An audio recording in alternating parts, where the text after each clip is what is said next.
OD Télévision, la chaîne de la diaspora.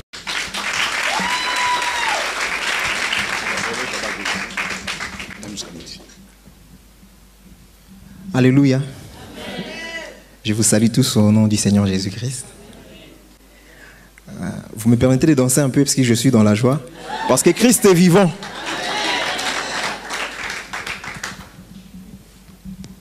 Je vais me présenter. Je m'appelle Kapaya Mweni. C'est le nom des familles.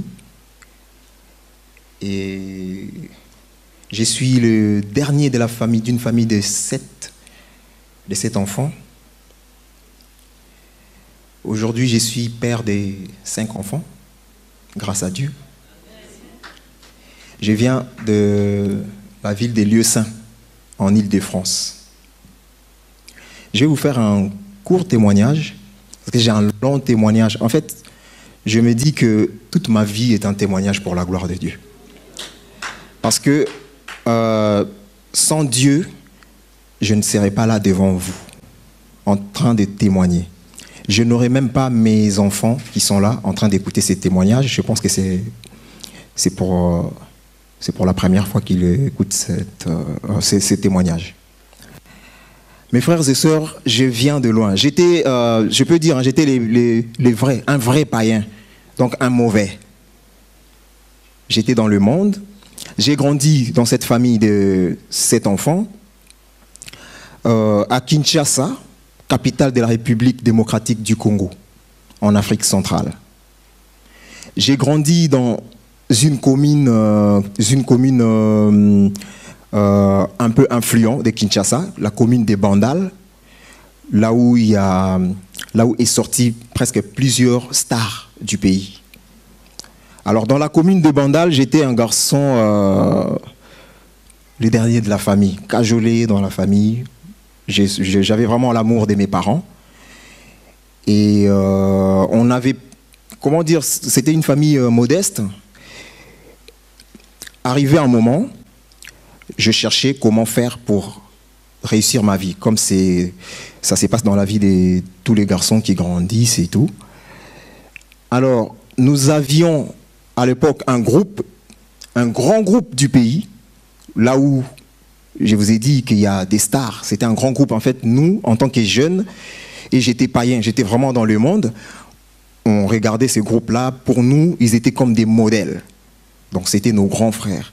Arrivé à un moment, comme Dieu, par son amour, moi, je ne le savais pas, il avait déposé un don en moi. Ce don-là, c'est le don de la musique. J'ai appris à jouer la guitare miraculeusement. En fait, mon grand frère qui avait une guitare, qui n'était même pas guitariste, il avait une guitare à la maison comme ça. Et moi, le jour que j'ai vu une guitare à la maison, c'était pour ma première fois de voir une guitare. Je me dis, mais c'est quoi ce bois et puis qui sort des sons comme ça? Je voulais découvrir en fait. Et mon grand frère m'a appris 3 accords. Pour les gens qui connaissent un peu la musique, hein, parce que peut-être qu'il y aura des mots qui seront un peu techniques. 3 accords, c'est-à-dire, j'ai pris seulement les 3 accords là. Quand j'ai commencé à développer, je me suis rendu compte après que j'ai joué même plus que la personne qui m'avait appris ces 3 accords. Donc j'ai béni Dieu pour ça, parce que c'est un don qu'il a déposé en moi. Et donc, quand j'étais jeune, avec ce que je faisais, avec ma guitare, la musique, j'ai cherché à perfectionner la musique et tout. Ce grand groupe, là où il y avait nos modèles à nous, ce groupe-là a été séparé. Donc après la séparation de ce groupe, il y avait un autre groupe qui était venu en Europe, ici, et l'autre groupe qui était resté à Kinshasa. Alors ce groupe-là qui était resté à Kinshasa, c'était un groupe faible, hein, c'était 3 personnes. Imaginez un groupe de 20 personnes, et il y a, par exemple, 16 ou 17 personnes qui sont parties. Et le 3 là, c'était un petit peu comme des malheureux. Voilà. Et ce groupe-là sont passés au recrutement.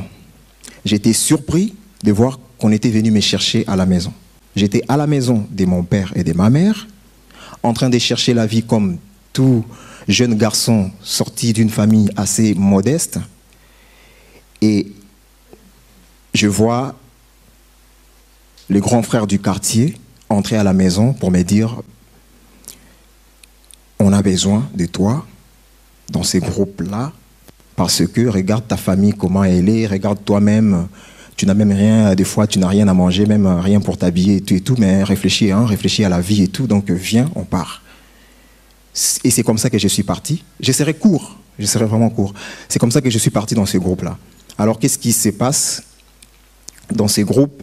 Nous avons développé ces groupes et c'était un groupe qui était soutenu par plusieurs, entre guillemets, par plusieurs hommes, par plusieurs prêtres aussi, pour bien dire les choses. Ça, je fais court. Si le Seigneur permet, je ferai un témoignage un peu plus long en détail pour les gens qui seront intéressés, bien sûr. Et donc,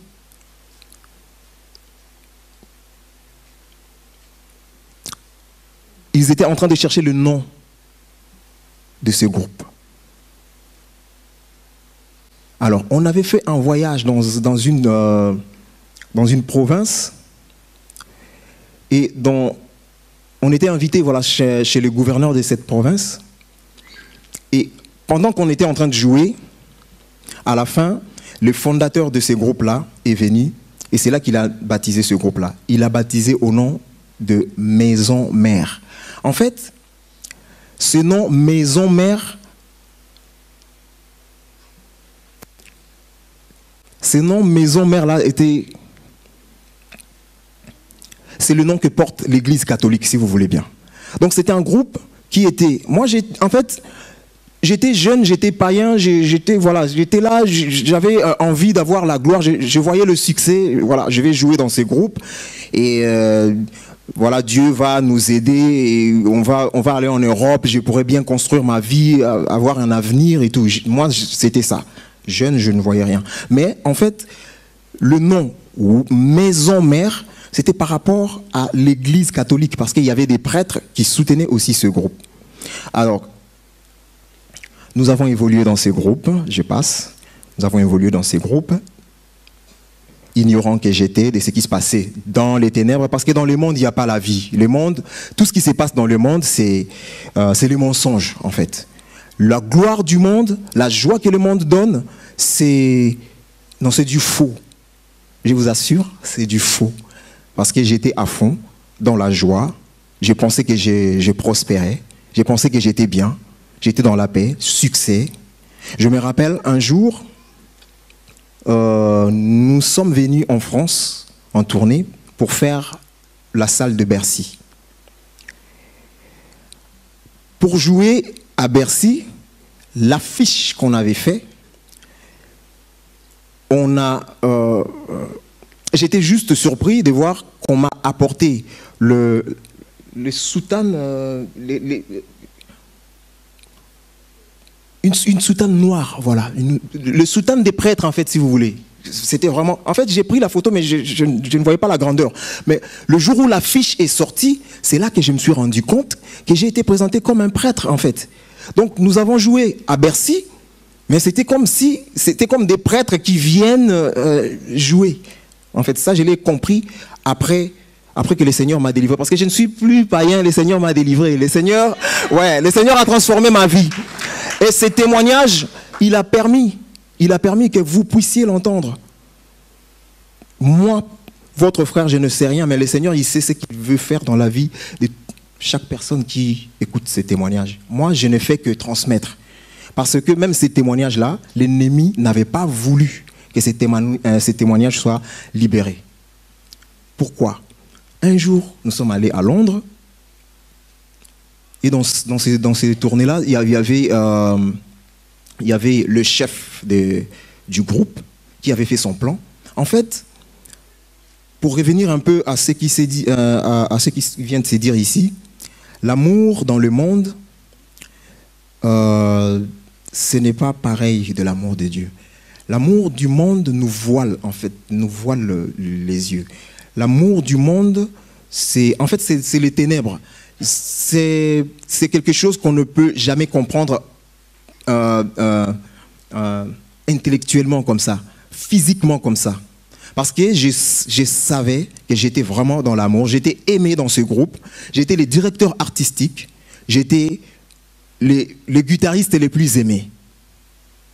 Donc j'avais l'assurance que j'étais bien, j'étais aimé.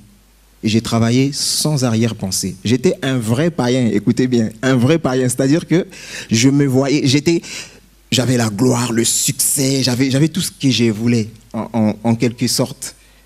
Mais l'amour que j'avais là, à Londres, j'ai découvert autre chose. En fait, la face de l'amour du monde.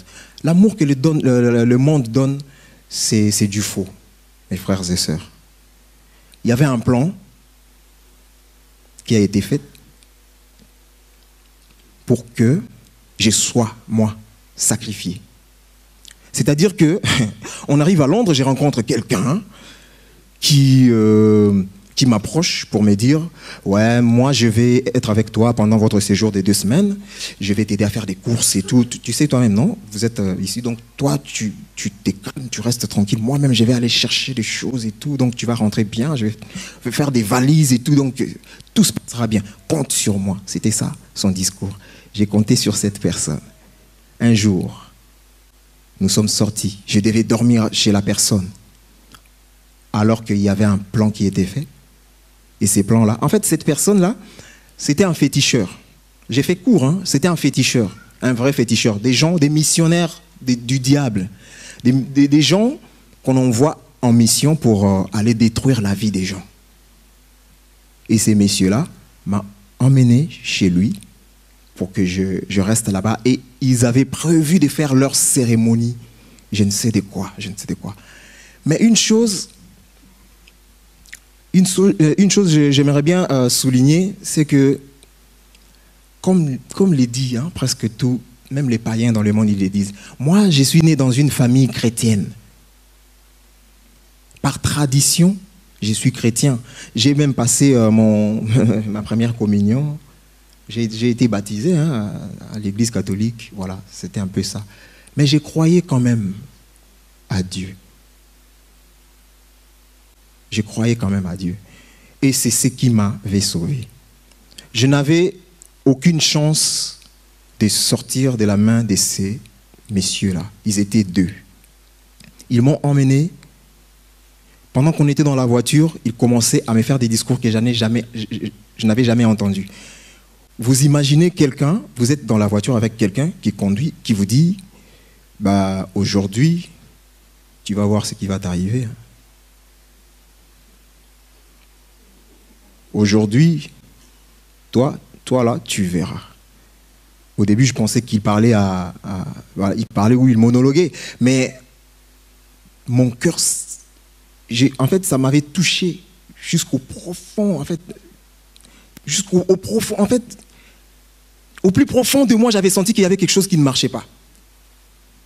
Je lui ai demandé, frère, c'est à moi que tu t'adresses. Il m'a dit, depuis tout à l'heure, je parle, tu ne comprends pas. Mais c'est bien à toi que je m'adresse. Tu vas voir aujourd'hui, toi. Et ces messieurs-là, quand il m'a dit ça, j'avais tellement peur, j'étais tellement déstabilisé, j'avais dit seulement un mot. J'avais tellement peur, je ne savais pas quoi dire. J'ai dit seulement, bon, Dieu seulement sait. Mes frères et sœurs, c'est seulement cette parole-là qui m'a sauvé. En fait, Dieu s'est levé.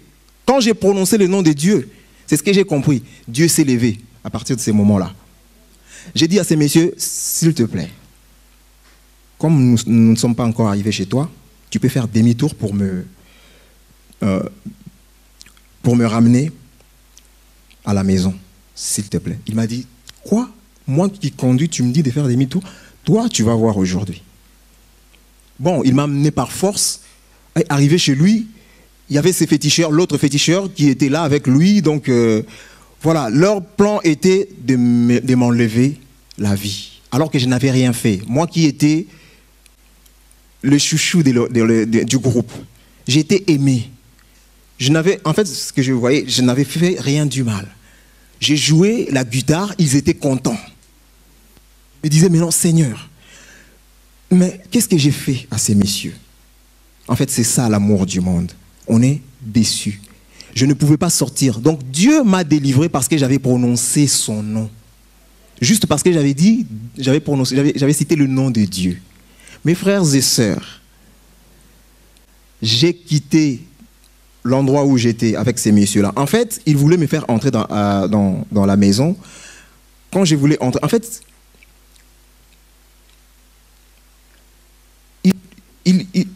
comment dire ça? Ils faisaient des incantations pour me dominer, en fait. Quand j'avais cité le nom de Dieu, c'est comme si je me suis réveillé. Donc j'avais compris là où je me trouvais, dans les mains de ces gens, voilà, de ces gens du monde des ténèbres. Et ces messieurs, quand il m'a appelé pour entrer dans sa maison, j'ai fait premier pas, deuxième pas, troisième pas, ma conscience revient. J'ai dit, s'il te plaît, tu peux me ramener chez moi. Comme j'insistais, son autre ami là, il a dit, en fait, il s'est désespéré. Hein. Il a dit, ben, ça fait longtemps qu'on se bat pour l'emmener dans la maison, et là, on doit faire vite parce que moi j'ai autre chose à faire, j'ai pas que ça à faire. Il commence à parler à son autre ami. Il lui dit, ben, toi, il fallait que tu fasses les choses comme prévu. Mais apparemment, là... Donc, il disait, en quelque sorte, comme si la façon dont leur ami a procédé, c'est comme s'il avait mal procédé, en fait, pour que je puisse être bien attiré, je ne sais pas, pour tomber dans leur piège. Ils commencent à se discuter entre eux, et c'est en ce moment-là que moi je leur ai dit, parce que vous ne voulez pas me ramener chez moi, je vais rentrer tout seul. C'était à 2h du matin. En plus, dans la nuit d'Halloween, à Londres. Vous imaginez, dans la nuit d'Halloween, il y a des gens, il y a des monstres qui se baladent. En fait, physiquement comme ça, on pense, oui, il y a aussi des gens qui mettent des masques et tout, mais il y a des missionnaires, du diable qui se promènent et qui font vraiment leur service, quoi. Moi, ces jours-là, c'est ce que j'ai vu. Je suis sorti de là, j'ai couru, il pleuvait, j'ai pleuré.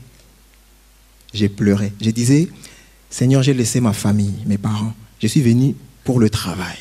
Je ne sais pas ce que j'ai fait à ces messieurs, mais guide-moi, montre-moi les schémas. C'était dans la ville de Tottenham. Et je devais rentrer là où je ne connaissais même pas. Mais je vous dis, cette nuit-là, le Seigneur m'a montré les schémas. Je suis rentré jusque là où j'habitais. J'appelais même le propriétaire de la maison. Son téléphone ne marchait pas, rien ne marchait. J'étais coupé de tout réseau. Je ne pouvais contacter personne. Sur mon répertoire, j'avais des numéros des amis. J'avais des numéros des amis. Je les appelais, personne ne décrochait. Et arrivé à la maison, je sonne à la porte. Il y a le propriétaire de la maison qui sort et qui me dit, ben, mon téléphone était déchargé, on n'avait plus d'électricité. Parce qu'à Londres, on achète l'électricité. Donc, on n'avait pas acheté l'électricité et tout. Donc, je ne pouvais pas. Tu m'as appelé. Je lui ai dit, bon, c'est pas grave. Je vais aller dormir. Donc, bref, le Seigneur m'a délivré de la mort. Ce ne sont pas les morts qui célèbrent l'Éternel. Ce sont les vivants. Je me dis, Seigneur, parce que tu m'as délivré, tu n'as pas voulu que je meure entre les mains de ces hommes. Moi, je sais que je veux, c'est de te témoigner. Je vais témoigner ton nom pour que tu sois élevé. Je vais témoigner. Le reste de ma vie, c'est pour témoigner le Seigneur, ce qu'il a fait dans ma vie. L'amour qu'on voit dans le monde, c'est du faux. C'est du faux. Et le Seigneur m'a fait sortir du monde par sa puissance, parce que moi-même, je ne pouvais pas. Aujourd'hui, je suis là devant vous, je tremble même. Que le Seigneur soit glorifié simplement.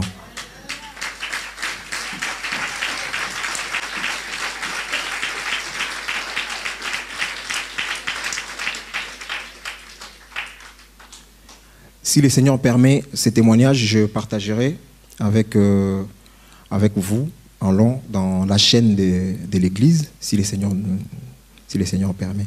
Donc aujourd'hui, je suis votre frère. Le Seigneur m'a transformé. Quand je suis arrivé en France, le Seigneur a permis que je puisse me faire baptiser. Je me suis fait baptiser.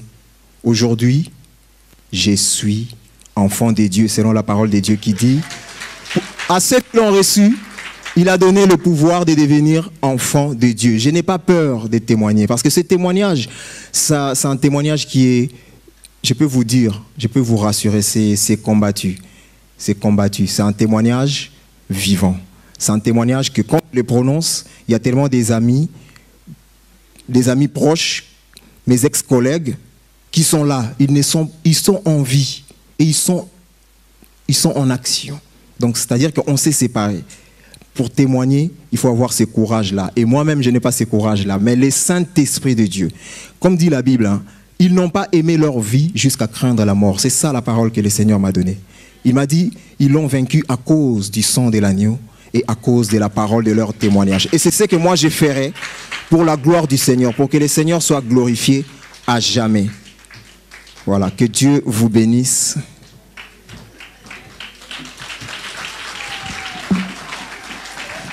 Gloire de Jésus.